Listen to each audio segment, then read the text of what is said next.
ഓം ശാന്തി. 24/4/2024 ഇന്നത്തെ മുരളിയുടെ main points. മധുരമായ കുട്ടികളെ, നിങ്ങൾ രാവിലെ ധനികരായി മാറുന്നു, വൈകുന്നേരം ദരിദ്രരായി മാറുന്നു. ദരിദ്രരിൽ നിന്നും ധനികരും പതീതത്തിൽ നിന്നും പാവനവും ആകുന്നതിന് 2 വാക്കുകൾ ഓർമ്മ വയ്ക്കണം. മന്മനാഭവ, മധ്യാജി ഭവ. നമ്മൾ കുട്ടികൾ രാവിലെ ധനികരാകുന്നു, വൈകുന്നേരം ദരിദ്രരാകുന്നു. ഇതിനർത്ഥം മുഴുവൻ കൽപ്പത്തെയും ഒരു ദിവസത്തോട് ഉപമിച്ചിരിക്കുകയാണ്. രാവിലത്തെ സമയമെന്നാൽ ഈ കൽപ്പത്തിലെ ഏറ്റവും തുടക്കത്തിലുള്ള സമയമാണ് ഉദ്ദേശിക്കുന്നത്. അത് സത്യയുഗമാണ്. സത്യയുഗത്തിൽ പൊതുവേയും എന്നാൽ വ്യക്തിപരമായും എല്ലാവരും ധനികരാണ്.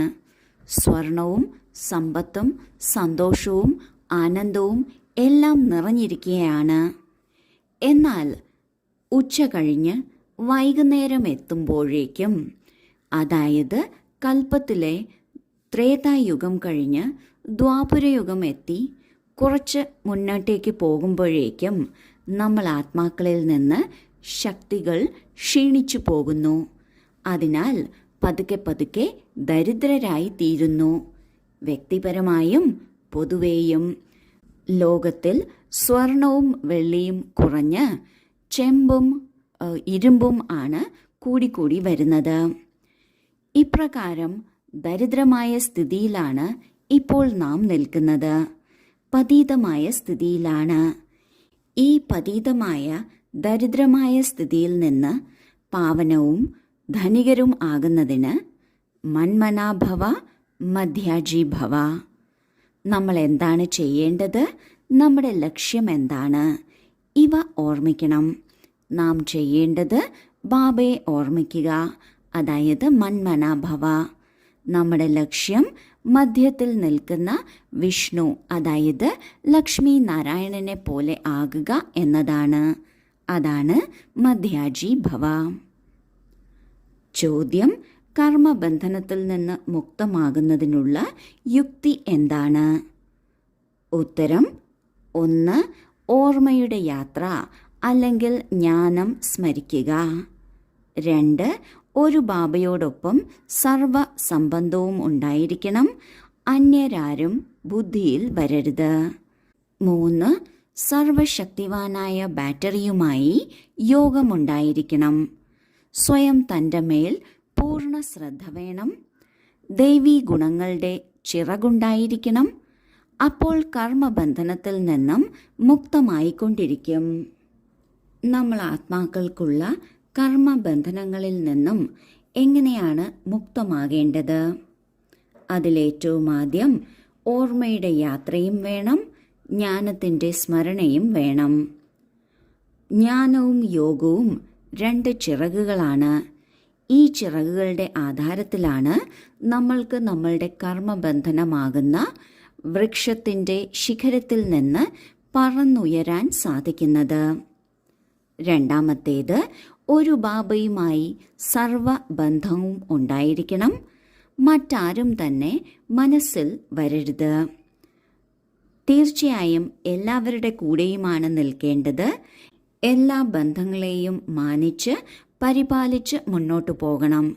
എന്നാൽ ഉള്ളുകൊണ്ട് നമ്മളുടെ സർവസംബന്ധി ഒരേ ഒരു ബാബ തന്നെ ആയിരിക്കണം.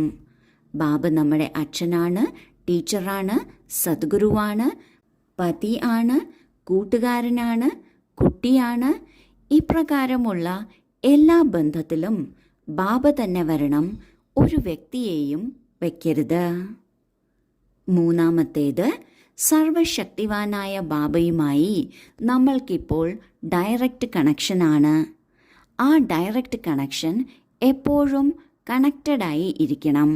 അതായത് ബാബയുടെ ഓർമ്മയിലൂടെ സ്വയം ആത്മാവാകുന്ന ബാറ്ററിയെ ചാർജ് ചെയ്തുകൊണ്ടിരിക്കണം.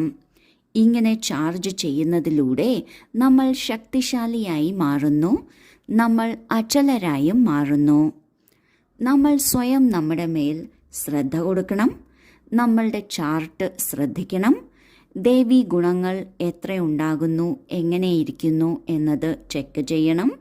അങ്ങനെയാണെങ്കിൽ കർമ്മബന്ധനത്തിൽ നിന്ന് മുക്തമാകാൻ സാധിക്കും. ധാരണയ്ക്കുള്ള മുഖ്യസാരം: 1. സുഗന്ധമുള്ള പുഷ്പമാകുന്നതിന് കൂട്ടുകെട്ട് വളരെ സൂക്ഷിക്കണം. ഹംസങ്ങളുടെ കൂട്ടുകെട്ട് വേണം. ഹംസമായി തന്നെ ഇരിക്കണം. മുരളിയിലൊരിക്കലും അശ്രദ്ധരാകരുത്. തെറ്റ് ചെയ്യരുത്. 2. കർമ്മബന്ധനത്തിൽ നിന്ന് മുക്തമാകുന്നതിന് സംഗമയുഗത്തിൽ തൻ്റെ സർവബന്ധവും ഒരു ബാബയോട് വയ്ക്കണം. പരസ്പരം മറ്റൊരു ബന്ധവും വയ്ക്കരുത്. ഒരു പരിധിയുള്ള ബന്ധത്തിലും സ്നേഹം വെച്ച് ബുദ്ധിയോഗത്തെ കറക്കരുത്. ഒന്നിനെ തന്നെ ഓർമ്മിക്കണം. ആദ്യത്തെ പോയിന്റിൽ ബാബ പറയുന്നു, നമ്മുടെ കൂട്ടുകെട്ട് വളരെ വളരെ ശ്രദ്ധിക്കണം. നമ്മുടെ കൂട്ടുകെട്ട് നമ്മൾ ആഗ്രഹിക്കുന്ന ലക്ഷ്യത്തിലെത്തുന്നതിന് വിപരീതമായിട്ടുള്ളത് ആണ് എങ്കിൽ തീർച്ചയായും അതിൻ്റെ പ്രഭാവം ഉണ്ടായിരിക്കും.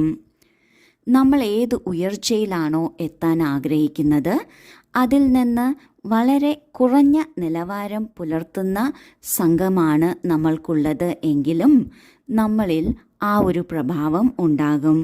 അതിനാൽ സുഗന്ധമുള്ള പുഷ്പമാകണമെങ്കിൽ കൂട്ടുകെട്ട് ശ്രദ്ധിക്കണം. നമ്മൾ ഹംസങ്ങളുമായി കൂട്ടുകൂടണം. ഹംസമായി തന്നെ ഇരിക്കണം.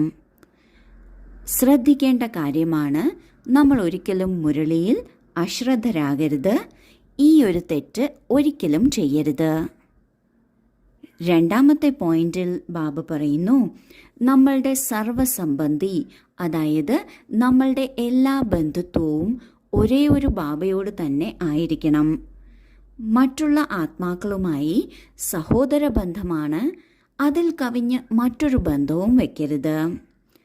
ഒരു വ്യക്തിയിലും ബുദ്ധിയെ അലയിക്കരുത്. ഒരു ബാബയെ തന്നെയാണ് ഓർമ്മിക്കേണ്ടത്. ഇതിലൂടെ കർമ്മബന്ധനത്തിൽ നിന്ന് മുക്തമാകും. വരദാനം: പരമാത്മാ സ്നേഹത്തിൽ ലീനമായിരിക്കുന്ന, കൂടിക്കാഴ്ചയിൽ ലയിച്ചിരിക്കുന്ന സത്യമായ സ്നേഹിയായി ഭവിക്കട്ടെ.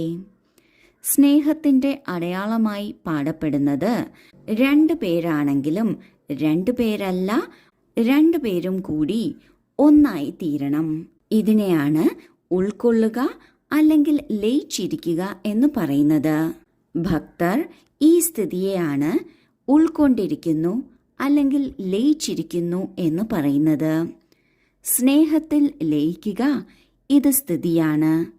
എന്നാൽ സ്ഥിതിക്ക് പകരം അവർ ആത്മാവിൻ്റെ അസ്തിത്വത്തെ തന്നെ സദാകാലത്തേക്ക് സമാപ്തമാകുന്നു എന്ന് മനസ്സിലാക്കിയെടുത്തു.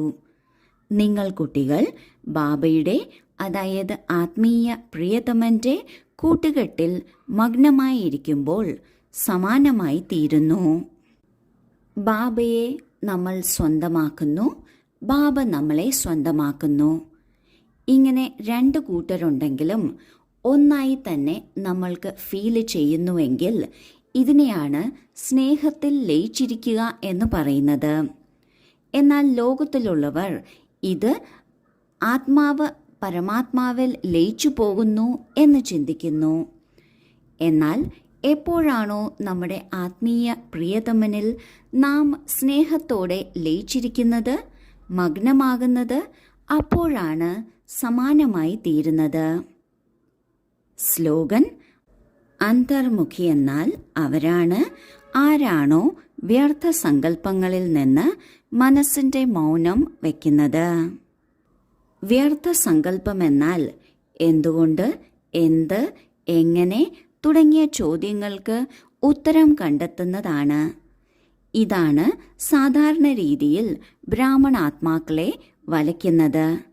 ആരാണോ ഈ വ്യർത്ഥ സങ്കല്പങ്ങളിൽ നിന്ന് മനസ്സിൻ്റെ മൗനം വയ്ക്കുന്നത്, ഇവരെയാണ് അന്തർമുഖി എന്ന് പറയുന്നത്. ഓം ശാന്തി.